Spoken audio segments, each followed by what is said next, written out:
Salut à tous, une fois n'est pas coutume, aujourd'hui pas de sortie gravel. On va parler matériel vélo et notamment outillage et accessoires. Je vais vous parler des produits que j'ai achetés pour réparer et entretenir mon Canyon en carbone. Mais avant ça, on va commencer par un petit générique, un nouveau générique. Et n'hésitez pas à me dire ce que vous en pensez dans les commentaires. C'est parti.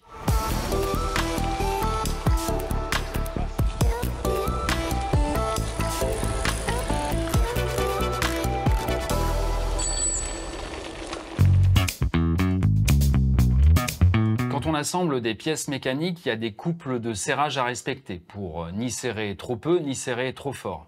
Et notamment quand on possède comme moi un vélo en carbone, il vaut mieux faire attention à ça parce qu'on peut très facilement serrer trop et casser le carbone. Alors un des premiers outils que j'ai acheté, c'est une clé dynamométrique afin de remplacer celle qui était fournie par le fabricant Canyon et qui était à mon avis un peu légère et qui est surtout déjà cassée. Alors j'ai pris une clé Parktool comme d'autres outils que je vais vous présenter par la suite et le modèle c'est une TW 5.2. Elle est plutôt bien faite et fournie dans une petite boîte en plastique. Alors c'est pas donné, 125 €, mais bon quand on a un vélo à 2000 €, je trouve que l'investissement en vaut la chandelle. Petit tips, pensez toujours à remettre le couple de votre clé à 0 quand vous la rangez afin de ne pas laisser le ressort à l'intérieur en tension, ce qui pourrait la dérégler sur le long terme. Comme cette clé dynamométrique est fournie nue, je sais c'est un peu radin pour le prix, il a fallu que j'achète des embouts pour aller avec. J'ai acheté le plus petit jeu de la même marque à 50 € tout de même. On y retrouve 7 douilles de différentes tailles ainsi que 11 tiges hexagonales de taille et de diamètre différentes qui couvrent à peu près l'ensemble de ce que l'on retrouve comme visserie sur un vélo traditionnel. Il existe chez Parktool un kit plus grand, plus complet, mais c'est aussi plus cher. Le gros reproche que je ferais à ce kit, c'est que c'est pas fourni dans une boîte ou une petite mallette dans laquelle on pourrait ranger aussi la clé dynamométrique, mais dans un simple carton. Et je trouve que ils auraient pu faire mieux quand même. Comme on me l'a justement fait remarquer dans la vidéo où j'installais ma manivelle capteur de puissance, que vous retrouverez là ou là, je sais jamais. Il faut pas démonter avec une clé dynamométrique parce que sur le long terme ça l'abîme. Alors j'ai acheté une clé à cliquet de la même marque, Parktool, c'est la référence SWR8, je crois que ça vaut dans les 25 €. Et pareil, ça me permet de monter les douilles que j'ai achetées de la même marque. Et elle a aussi un inverseur et elle est plutôt bien fichue parce que c'est relativement lourd. Comme je vous en avais parlé dans les précédentes vidéos, j'entendais une sorte de claquement sur la roue avant de mon vélo et j'étais persuadé que j'avais un rayon qui était un peu détendu. Donc j'ai acheté une clé à rayon. Alors voilà, c'est un petit accessoire comme ça. Ce qui est important quand on achète ce type d'accessoire, c'est de bien vérifier quel type de rayon on a et quel est le diamètre du pas de vis.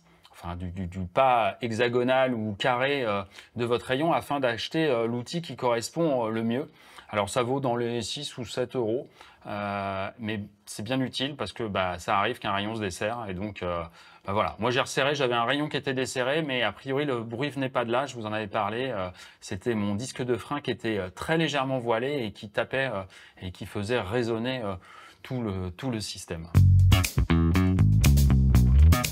Dernière chose que j'ai acheté pour pouvoir bricoler mon vélo, c'est un pied d'atelier. Ça permet de suspendre son vélo en l'accrochant par le cadre, par la selle.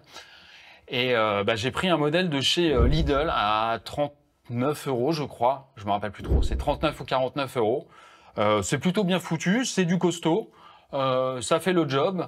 Et je trouve que le rapport qualité-prix est pas mauvais. Donc n'hésitez pas, le pied Lidl est bien. Ensuite, pour entretenir mon vélo, après chaque sortie gravel un peu salissante, je vais le nettoyer. Et pour ça, je vais utiliser l'ensemble des produits qui sont ici.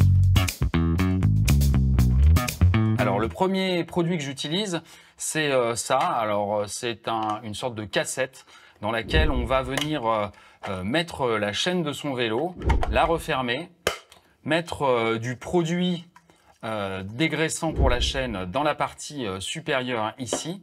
Et on va ensuite faire tourner la chaîne de son vélo et les petits trous qui sont à l'intérieur vont permettre de bien dégraisser la chaîne. Alors ça marche plutôt pas mal Et pour le dégraissant que j'utilise, eh bien, c'est un dégraissant de chez Mucoff. Voilà, c'est ce dégraissant jaune. Donc c'est fourni avec cette petite fiole qu'ensuite on re-remplit avec des grandes bouteilles. Et ça, j'en pulvérise sur sur ma cassette arrière et sur le plateau avant pour le dégraisser aussi. Et ensuite, je passe bien évidemment une brosse pour tout nettoyer.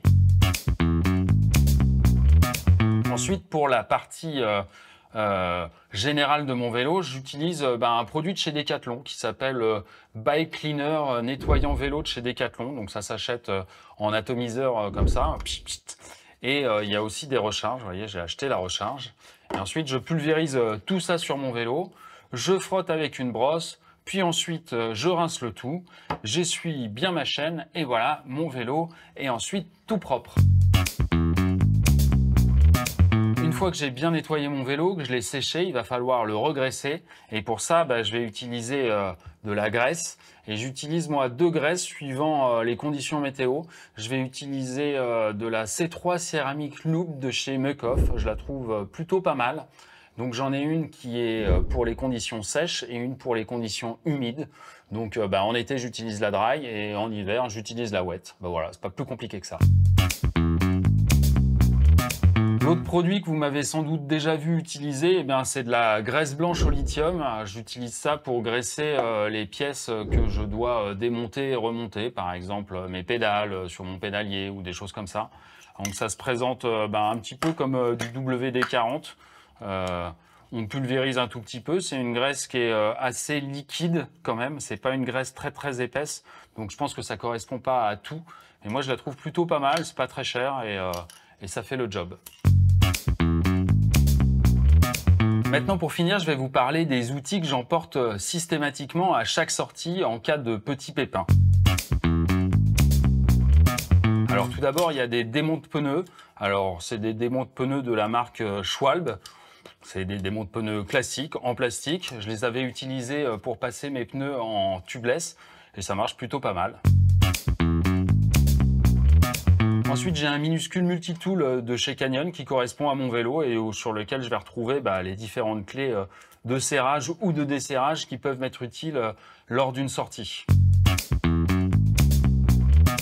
J'ai aussi ce petit démonte chaîne de chez Topic.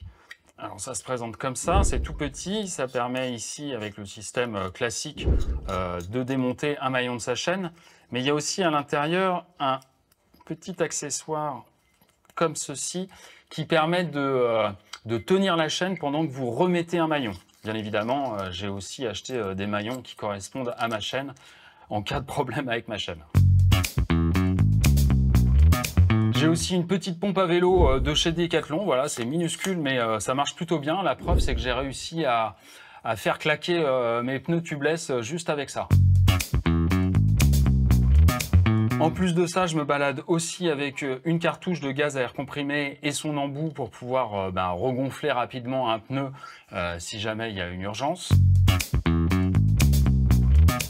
Et dernière petite chose, dans cette petite pochette, j'ai le nécessaire pour pouvoir poser une mèche sur un de mes pneus si jamais j'ai un souci. Alors c'est un petit accessoire de chez Mucoff, c'est fourni avec sa petite pochette et 3 jeux de mèches de différentes tailles. Voilà.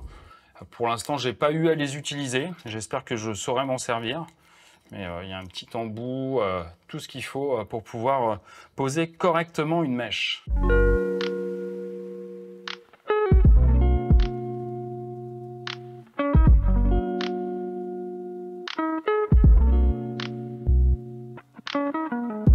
Voilà, c'est tout pour aujourd'hui. J'espère que ça vous a plu et que ça permettra de répondre à certaines questions que vous auriez pu vous poser sur du matériel.